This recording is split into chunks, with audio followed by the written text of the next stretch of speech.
Hello, we are from Group 11. Are going to present about audience analysis and buyer behaviors. The two subtopics that our group are going to discuss today are the two advertising audience and why people buy. Past 100 years before, some of the best minds in advertising and marketing have been struggling to understand and analyze their audience. Knowing your audience is a lie, but it still matters.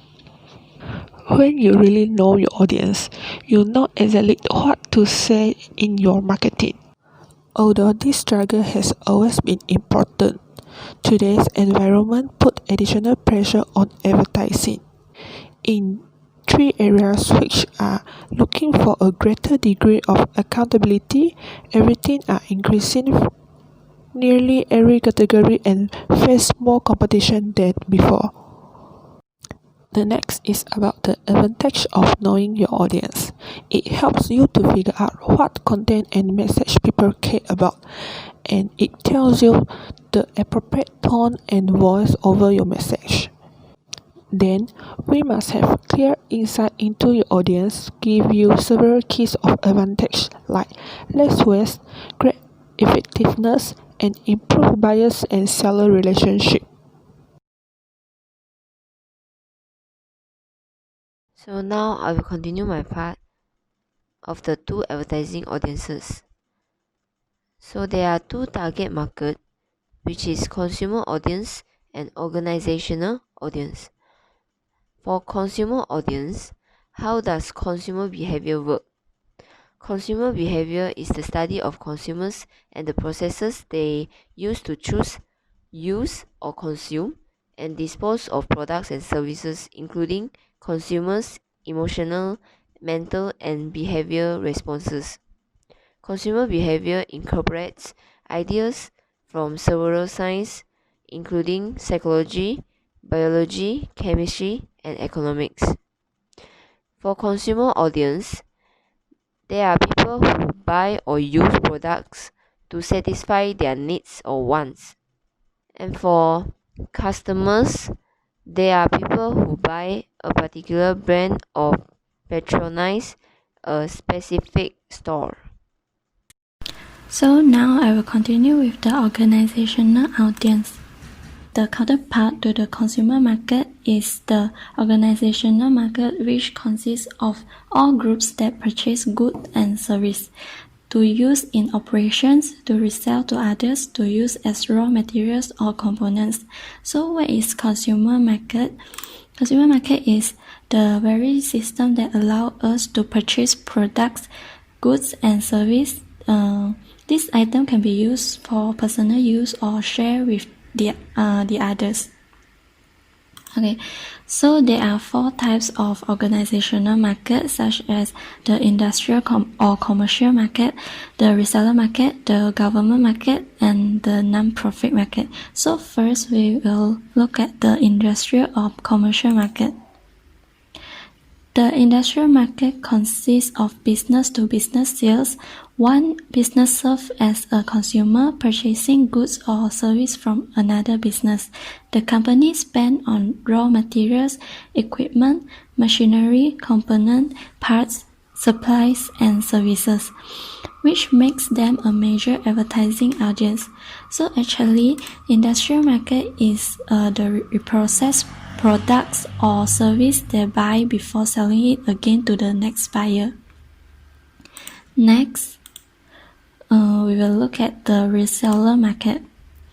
The reseller market consists of business that buy finished product to resell either to other business or to consumer.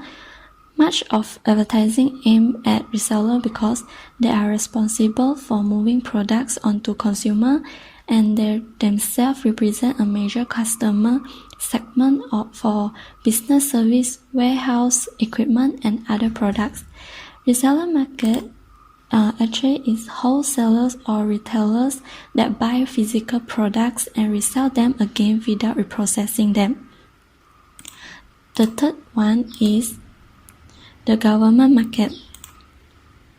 The government market consists of agencies and institutions at the federal, state, and local level. In the United States, the federal government accounts for almost 40% of the total spend by all levels of government, making it the nation's largest customer. Government agencies buy a wide range of products and services, including bombers, sculpture, chalkboards, furniture, toiletries, clothing, fire engines, vehicles, and fuel, while government in other countries also significant market. Government market is actually a federal, state, and local agency that buy goods and services for the constituents they serve. So the last one is the non-profit market. Non-profit market is the use of market tactics by a non-profit organization to promote the message and the organization as well as raise donation. So what does actually non-profit marketing do? Is for create awareness. Like any business brand, a non-profit must make their audience aware of its organization and the causes in support. Next, it also helps to promote your cause and service. Donors and volunteers are not the only ones who need to know about the work that non-profits do. The group or groups that non-profits work with also need to know about the work the organization is doing so they can put those services to use.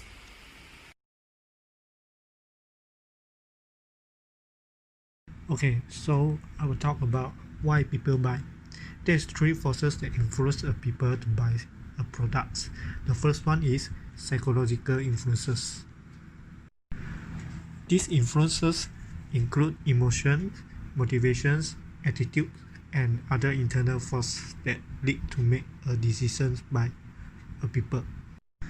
Factors like demographic factors can provide a starting point for understanding and advertising audience, but such factors don't explain the thoughts and feelings that motivate customer behavior. So there's a studies about lifestyle, attitudes, motivation, personalities, and self-concepts as they related to buyer behavior is called and that is called psychography. In particular, psychographic analysis is used to quantify the thoughts and feelings that motivate human behavior. So I will start with the needs and motives. Needs and motives theory is made up with a hierarchy. There is 5 stages of hierarchy of needs and motives in this hierarchy. The top one is self-actualization. This needs is about a people's desire to become the most than one can be. So this is qualified as a being needs or growth needs. Then the second stage is self-esteem needs. This is a needs that esteem for oneself, which is the achievement, mastery, independence, or the desire for reputation or respect from others. For example, the status and prestige. Then the third stage is love and belonging need. This is the need for interpersonal relationship motives behavior, which is someone who want love from the other one. Then the fourth is safety needs. This is a need for protection from elements, security, order, law, stability, freedom from fear. Then the last one is physiological needs. This is the main needs that a human need to have, which is the biological requirements for human survival. From the second stage to the last stage, this is called the deficiency needs. Then I will go with the attitudes and lifestyles. These needs consist of 3 components. The first one is the affective components, then which is audience positive and negative feelings. Then the behavioral components, which is the audience translating beliefs and feeling into action. Then the last one, the cognitive component, which is this component encompasses the beliefs and knowledge about subject, product, or organization. Then I will talk about for the personality and self-concept. Personality is the psychological element that attracted the attention of advertising researcher.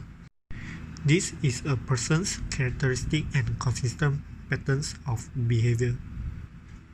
Then the self-concept is the sum of perceptions, beliefs, and feelings. Self-concept encompasses four elements, which is at the beside you can see how you see yourself, how others see you, how you really are, and what you would like to be. For example, when we buy a clothes or cars or furniture or houses, our heart, our self-feeling, our concept of how we want our clothes of our cars designs, our furniture's design, or our houses design. Okay, then the second forces, which is the social and interpersonal influence. These forces cover variety of external pressure, such as families, friends, ethnic group, and co-worker. A people will measure influence by others when the way they respond to an advertising and on the person's choices he or she makes. Then we have 5 issues that is the top concerns of a people by. The first one, culture. There's many cultural segments share beliefs, values, and customs from generation to generation. For example, culture can influence audience and buyer behavior in ways that are obvious. The food, like Malay, is obvious cannot eat pig products, so the buyer behavior will be not included in the pig product, while for the cow product.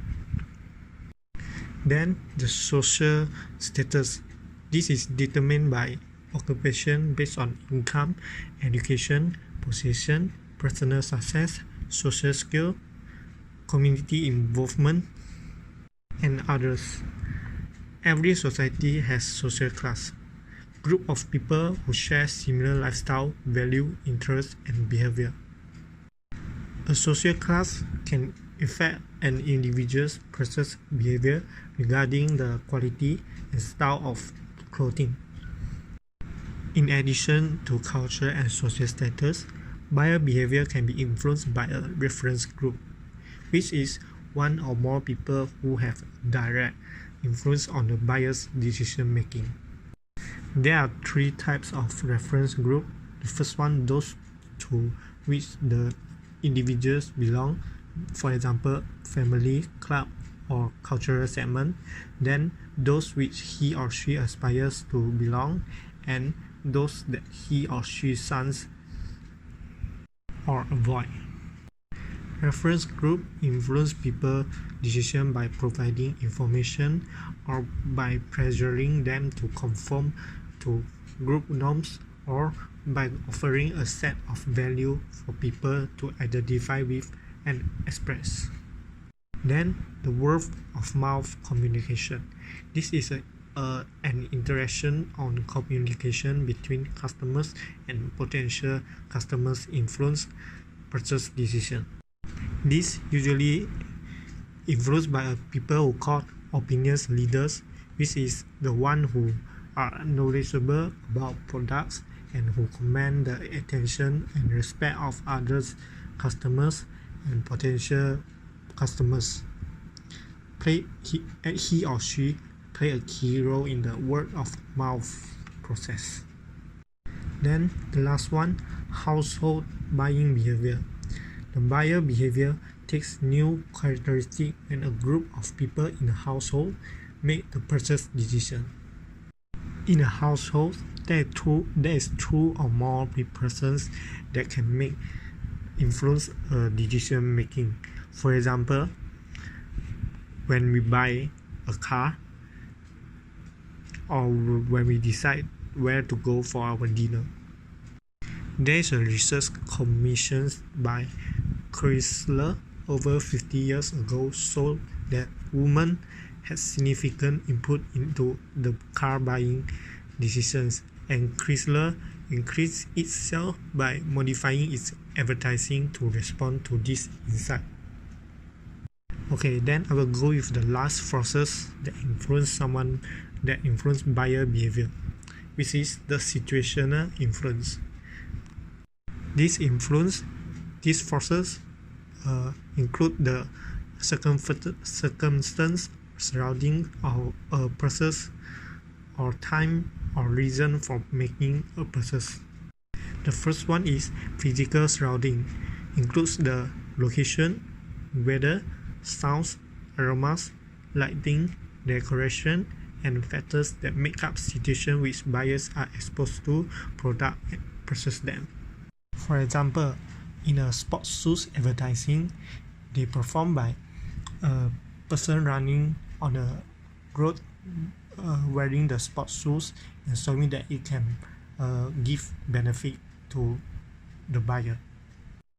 Then the social surroundings. This is a situation consists of the other people who are present when a product is purchased or consumed. For example, when you go to a high-class party, the consumers often buy better quality or trendier foods than they would normally eat. Like when we eat normally in our home, we eat like basic rice and the normal vegetables, normal dishes. Then when we go to a high class party, they will provide a high class food, for example from appetizers to desserts. So that's all from our group about audience analysis and buyer behaviors of the two advertising audiences and why people buy. Thank you.